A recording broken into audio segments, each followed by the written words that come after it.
God is moving. It's Young People Nation. Welcome to Young People Nation. Listen to us weekly as we commit to bring transparency, healing, and truth to the everyday situations in life that might bring you down. Join us for your weekly dose of inspiration. Thank you for listening to Young People Nation. Make sure you subscribe so you never miss an episode. And now, here's your host, Eugene and Donna Perry. Let's go. Christ is the foundation. Know his word gon' lead us. Know I'm already going. Taking steps I believe in. Giving guidance to the youth. Giving guidance to the lost. Give the world to the project. Lead them back to the cross. Good morning, good afternoon, good day, and whenever you're listening, welcome to Young People Nation.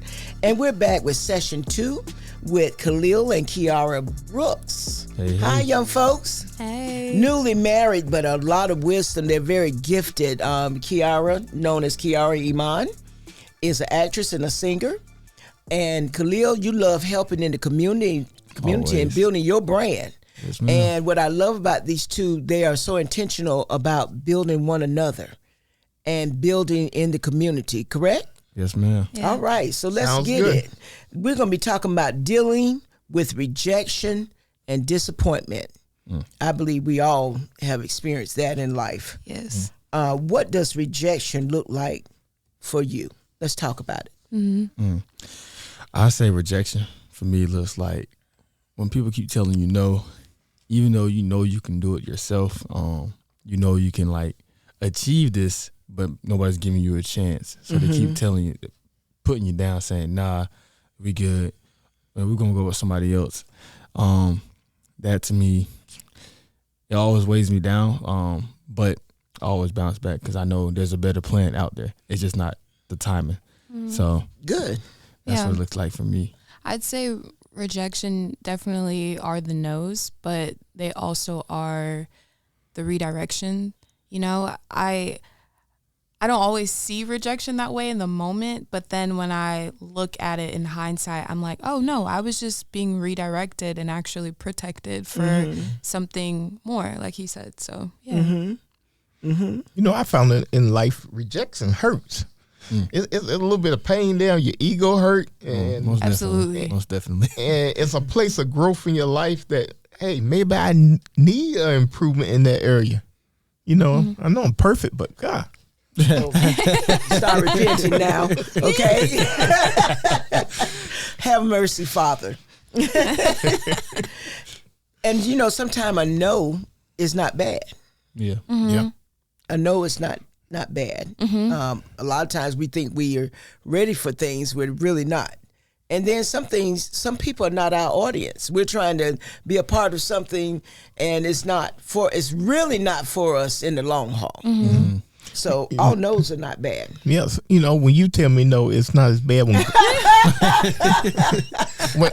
God tell me no. 'Cause when God says no, it's kind of permanent.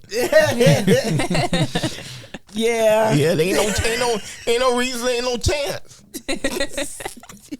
You're so funny. But I love you. And we were just like we was talking about in our previous podcast, we balance each other, like, for real. And because sometimes he has had to tell me no. But it helped me to grow. It hurt me more than it did you. Oh, Yes. okay. Yeah. But let me ask you guys something. Do you believe that you can have unrealistic expectations of others that sometimes lead to rejection and disappointments? Absolutely. This definitely is my area. I think that sometimes I have unrealistic expectations of others just because of the standards I place on myself. And honestly, I can be too hard on myself. And, you know, if you don't have that checked within you, you can also do that for other people, and it leads to disappointment, especially just being someone who loves to be detail oriented and a planner. When things don't go as planned, I really struggle, and I'm trying so hard to get better. Yeah. And I'm learning by just looking at Khalil is like, there's another solution. We can make it out of it. And I'm like, no, this didn't go. Like, what? So I'm working on it. I definitely am. For me, I forgive and forget. So it's more of, I put my hopes in you, but if you let me down, all right, man. I mean, you get it next time. I ain't too mad about it. It's okay. Things happen. Things happen. I can't change that. I control what I can control, and you control what you can control. So, I'm gonna still have hope in you. At the end of the day, I'm gonna still love you. At the end of the day, so that's just my take. I don't really get disappointed because it's like, hey, we're people. We make mistakes. This isn't cap either. Like he legitimately does not get disappointed. Like sometimes he's so positive. I'm like, God just dumped like a big old can of joy within you because he's just not moved. He's not shaken. Seriously. And you would think like, what? But no, he just has that fruit so developed within him naturally. And yeah, I definitely say whether it's being rejected by a person or by an opportunity, what I have learned, the more that I'm consistently extending grace to myself day to day, when things don't work out as planned, I'm in such like a better mindset where I have more understanding. Okay. And that's something that I find that I need. And sometimes we're trying to draw off the wrong audience. You understand? So I like how you're like, okay, you're not the person, and that's okay. I'm not mad with you. Yeah. I need to redirect where I'm going to draw from. Yeah. Because you're not it. Oops. Sorry. I know God had to deal with me like that because I had to come home to Jesus moment, and he said, ain't nobody living up to your standards. That's just for you. Every time you go out there and you got a certain way to do stuff, God said, that's your standard, not theirs. I said, who? He said, you. That's good though. Yes, that's good. God get personal with you. He said, Eugene, come here. I said, huh? Said, wait a minute. But he's for real. That's how God really deals with him. It's so direct. And but that's his personality. So however our personalities are, thank God. Because I'll probably be in tears the way he deals with it. So, sometimes do you think that you allow your rejections and disappointments to define the order of your life? Because you kind of made wave of that just a moment ago, that if it doesn't go the way it's planned, it's like, oh. Yeah. It definitely it affects me emotionally. Like I know I'm always going back to emotions, but it's just a prominent thing. This is the platform for it. And if I'm not careful, I remain stuck.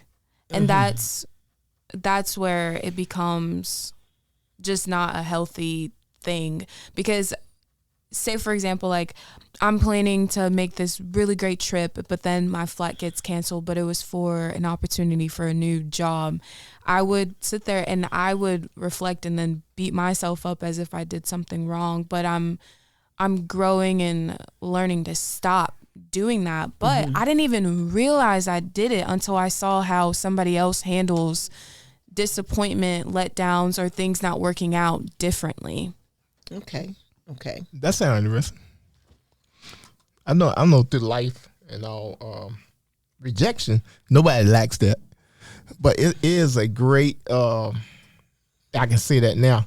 It is a great how you say it, learning experience of what you need to do to improve your life.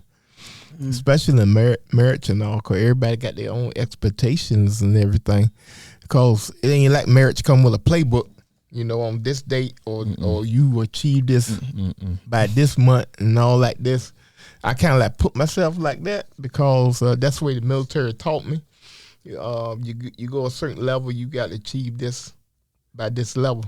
But truly from 1 to 30, we prepare ourselves for marriage and for a life with our other. And in doing that time period, everything comes in between. Your failures, your success, your what you think the next life should be like. Because after 30 and all like that on up, you preparing for what assets you have to leave your offspring. They got a little ways to go. Oh yeah, they got a ways to go. How You're old are right. you guys? 23. Okay, see, They got a good head start. Yeah, they're in the beginning stages, you know, Right. and also what I'm hearing is, you know, both of you all handle this totally differently. However, you all truly support each other's, or to encourage one another. That, you know, baby, it's not as bad as it appeared to be. I feel you're real strong in that, right? Like, yeah. But that's good. Yeah, God give you what you need. Yes. I definitely needed that. And I'm okay being like, that's my weakness, but I've grown so much, and because he pulls that out of me, and so I'm grateful. Like, we all gotta grow somewhere. So. Yes. Right. And you're with someone that pulls the great things out of you. Yeah. That's powerful. And you vice build, versa. and you build strength as you go. Yes. Most definitely. So, Khalil, do you allow rejection and disappointment to define the order of your life? I don't. Okay. I guess in the beginning though, when I was a little youngin' still, you know, getting rejected by girls, you know, that hurt your Lord. self-esteem a little bit. It hurt a little bit, but I would say as I got older, especially when I got out of high school, I was supposed to go to the military. Okay. But I got rejected because I had a medical condition I didn't know about. I cried for about 45 minutes, but it was okay because on that ride back, it was like, okay, God got something greater for me. This just ain't the time I need right now. This ain't the time He wants.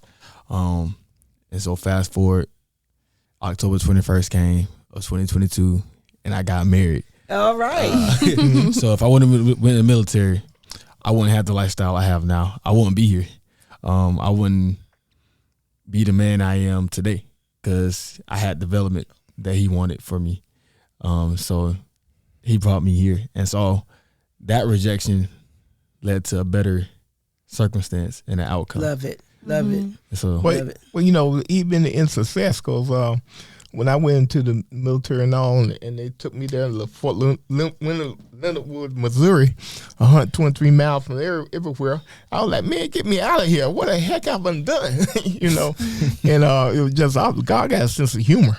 yeah, most definitely. Oh my gosh. Yes. But I remember seeing you guys and everybody hanging out as friends. But who would have known, you know, a couple of years Yeah. later? Because I remember y'all Yep. used to have this crew. Y'all hang out, go bowling, go eating and stuff. Yeah.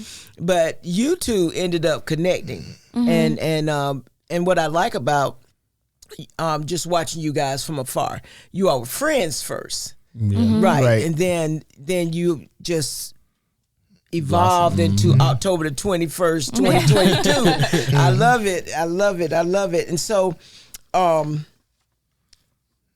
you grown from your experience of rejection? Oh, I most definitely have. I don't really, you know, focus on the no's no more. I focus on, okay, what's next? That's good. What's the next move? Okay, this didn't work out, so now I got to plan for the next step. Plan A didn't work. Plan B, full effect. Let's get it. Okay. You got a very positive attitude. Yes. I like that. Absolutely. Strong positive energy.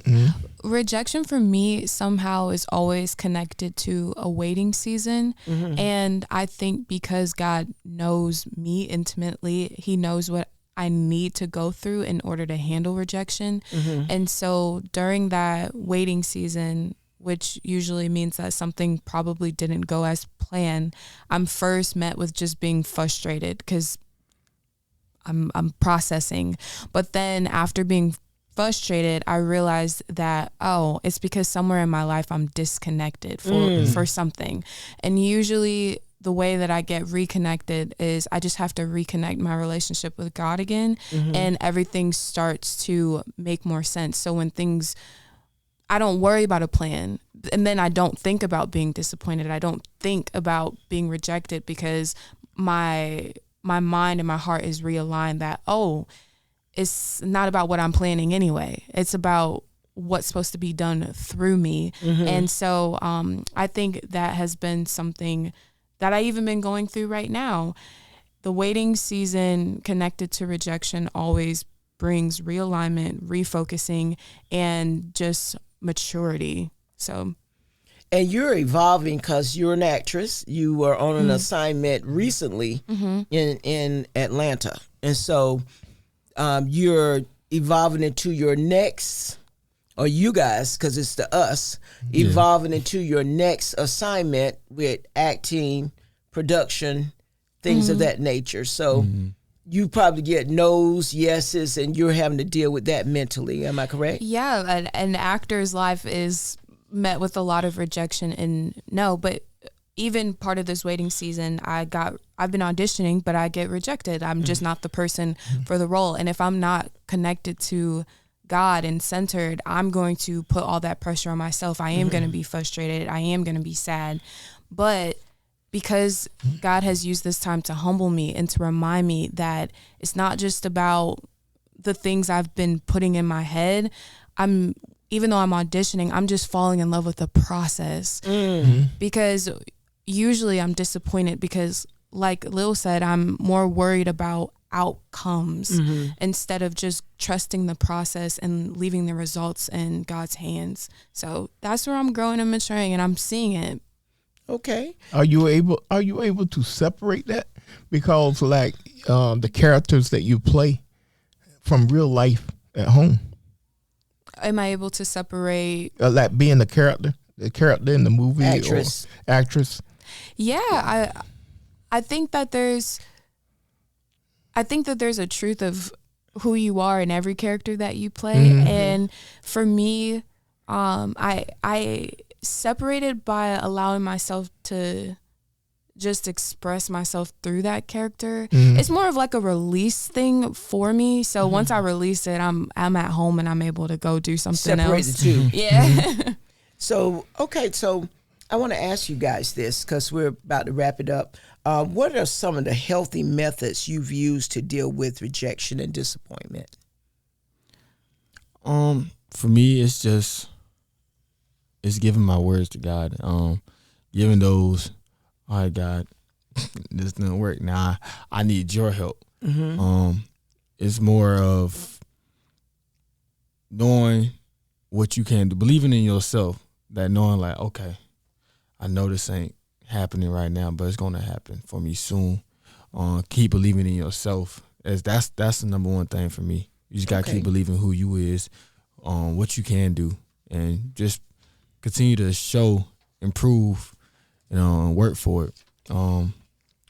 That's my way of dealing with rejection. It's not the same for everybody else, but just keep moving. Focus on God. Focus on what He has next planned for you.